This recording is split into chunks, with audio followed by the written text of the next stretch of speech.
We'll begin in Nigeria, where the World Bank may have thrown a welcome lifeline to the country by approving a $3 billion loan for the expansion of the country's power sector transmission and distribution facilities. This has come at a time when the country is still grappling with challenges to increasing her total voltage output of between 3,000 and 5,000 megawatts. It has also emerged that within a 9-year period rather, there was 209 total collapses of the national grid. The Ghana Union of Traders Association has called for a total boycott of made in Nigeria goods. The call was made in light of the closure of the Nigerian land borders by the federal government since August 2019. The Nigerian government, in its prohibited and restricted import list, banned the importation of some 43 products, including rice, cement, textile products, cocoa butter, and other products it currently manufactures. And Director General, Lagos Chamber of Commerce, Muda Yusuf, is here in the studio to share his thoughts on this and more. It's good to have you with us. Thank you very much. Yeah. Let's start with the budget. Okay. So how would you rate its implementation, or rather its screening? Does it actually meet the economic realities we have on ground currently? Well, the way the budget is structured, first, if you look at the key assumptions of the budget, they look generally okay, not too different from what we have had in the past. Of course, some elements of it we may have to interrogate, particularly the aspect that has to do with the exchange rates with which we convert our dollar revenue into naira for the Federation account. All right. We have in there an assumption of 305 naira to the dollar. For me, at the time when we are complaining about issues of revenue, when we are talking about issues of high fiscal deficit and all of that, I think it's understating the revenue in itself. If we are saying that we are using a 305 naira to convert our dollar revenue into naira for the Federation accounts, I think that is a major assumption that needs to be reviewed. It's very difficult to justify. I don't know why we have done that for so many years. And if you look at the medium-term expenditure framework, from now till the next 3 or 4 years, it's still the same assumption of 305. Okay. I don't think that is proper. All right. Assumption of exchange rate, of growth and inflation and the rest of them, they look okay. Oil output, of course, we have issues, a bit volatile in terms of ups and downs, in terms of the downtime that we have in the oil sector, pipeline vandalization and all of that. That, again, I think can be more conservative than what it is. But more importantly is the challenge of revenue. Okay.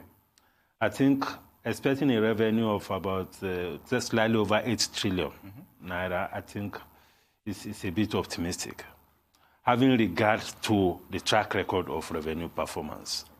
If you look at the 2018, for instance, revenue performance was about 45 or 50. So you can imagine when you have a revenue projection and you have a shortfall of about 50% in revenue. Yeah. And it has not been too significantly different, even for the previous years. So if you are not able to meet the revenue target, which was slightly over 7 trillion at that time, and we are now projecting a revenue of about 8.3 trillion this time. So that is a major issue because the expenditure, rather than even being scaled down or bringing, it's going up, it's increasing because we have a budget of about 10.3 trillion. So the revenue issue is a major problem, and this has been a recurring issue even with the government. Okay. The government has said it severally that it has a major revenue challenge. But unless we have very fundamental and structural and more strategic responses to it, it will continue to be that way. Indeed. And that is why we have seen situations where the government has not been able to fix major infrastructure, for instance. Because one of the major expectations of the citizens from government is to ensure that, of course, you have security and you also provide infrastructure, particularly infrastructure components that it's not easy for the private sector to just jump into. So the government has a responsibility to do that. All right. And unless we do that, it will be very difficult to get the economy to be fully back on track particularly in the area of productivity, in the area of production, in the area of making the economy competitive. So we need to come up with we need to think differently about how we about how we finance or fund this economy. Thinking differently, and of course we can't keep doing the same old thing over time and expect the same different results, as it were. Very good. But would you say, you mentioned the fact that, would you say to a large extent this budget, actually meets the yearnings and aspirations of Nigerians? We've seen shortfalls in some segments, education, sometimes we talk about military spending and stuff like that. But do you think it actually, in accordance with the benchmark, as it were? So what do you make of it? No. You see, if you look at the totality of the budget, that the size, and you compare it with what the demands are for this economy, clearly it is not the kind of budget that can make any difference. All right. Even if we're able to fully implement, which I doubt. Because if you take the recurrent expenditure, you add it to the debt service component, you already have about 7.3 trillion. That's about 90% of the revenue straight away. So we are having a budget where the bulk of the expenditure is actually on recurrent, basically. So if you have that kind of budget, that means when you talk about meeting the yearnings of the people, there's very little you can do within the scope of that resource constraint. Yeah.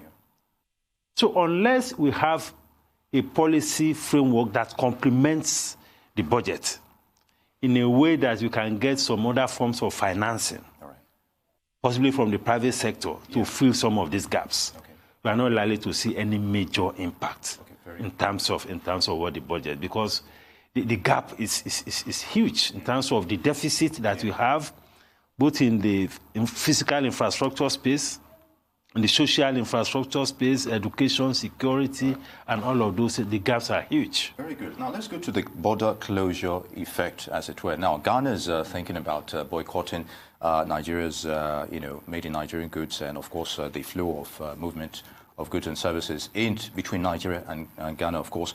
So will that hurt Nigeria in any way, despite the fact that her borders are closed? Well, the proposal or the idea of the Ghanaians boycotting Nigerian products, I don't think it will significantly hurt Nigeria. But what I think could be an issue for us is the whole idea of closing the land borders completely. Because a lot of economic activities thrive across borders.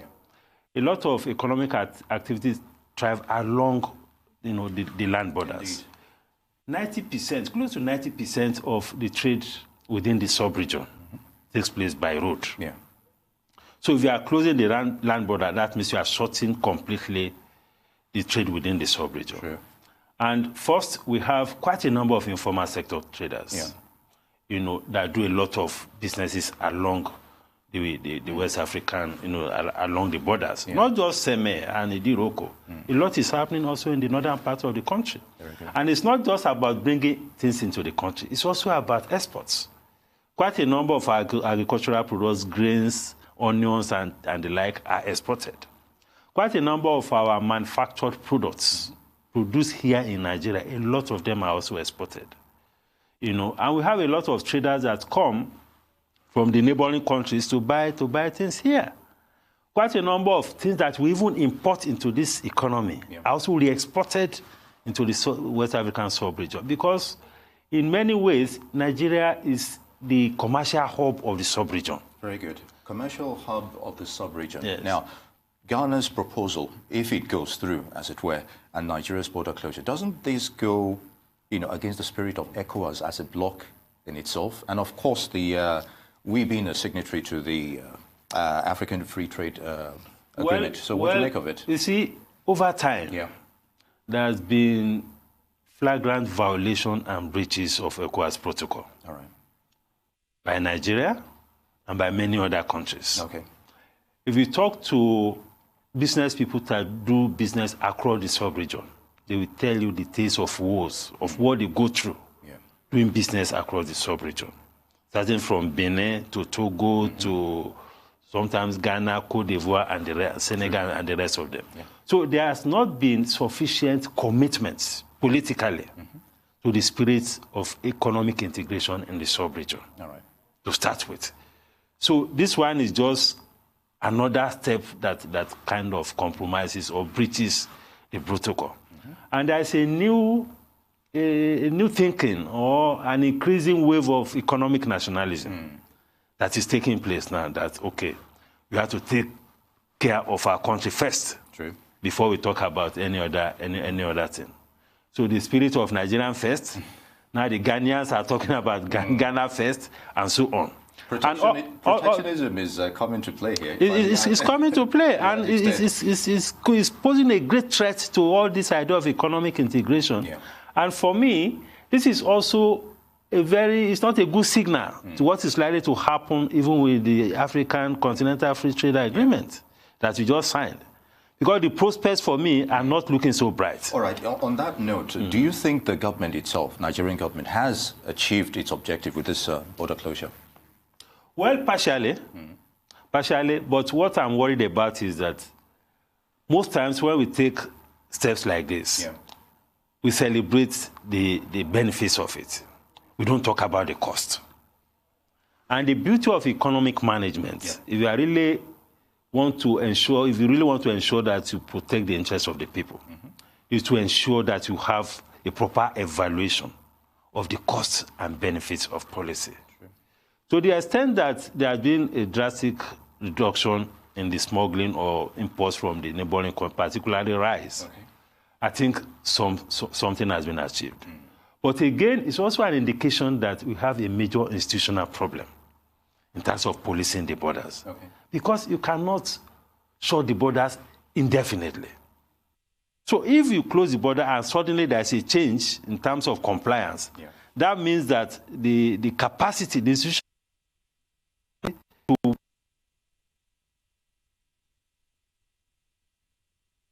getting the agencies that are supposed to man the borders to do their work properly. Secondly, we need to deal with policy problem. When your tariffs is too high, it creates this kind of problem. Because we are talking about relativity of prices now. If you create too much incentives in terms of the disparity in prices between domestic price and international or border prices, you have a big problem. Very good. So we need to deal with the issues of tariffs. All right. Secondly, we need to deal with the issue of the structure of the economy. We need to make the economy much more competitive. Because this is about production, this is about competitiveness. If the cost of production continues to be high, no matter how much or how long we close the border, we continue to have this kind of problem. All right, very good. Mr. Muda Yusuf, on that note, I'd like to thank you very much for your thoughts on those issues. Good to have you.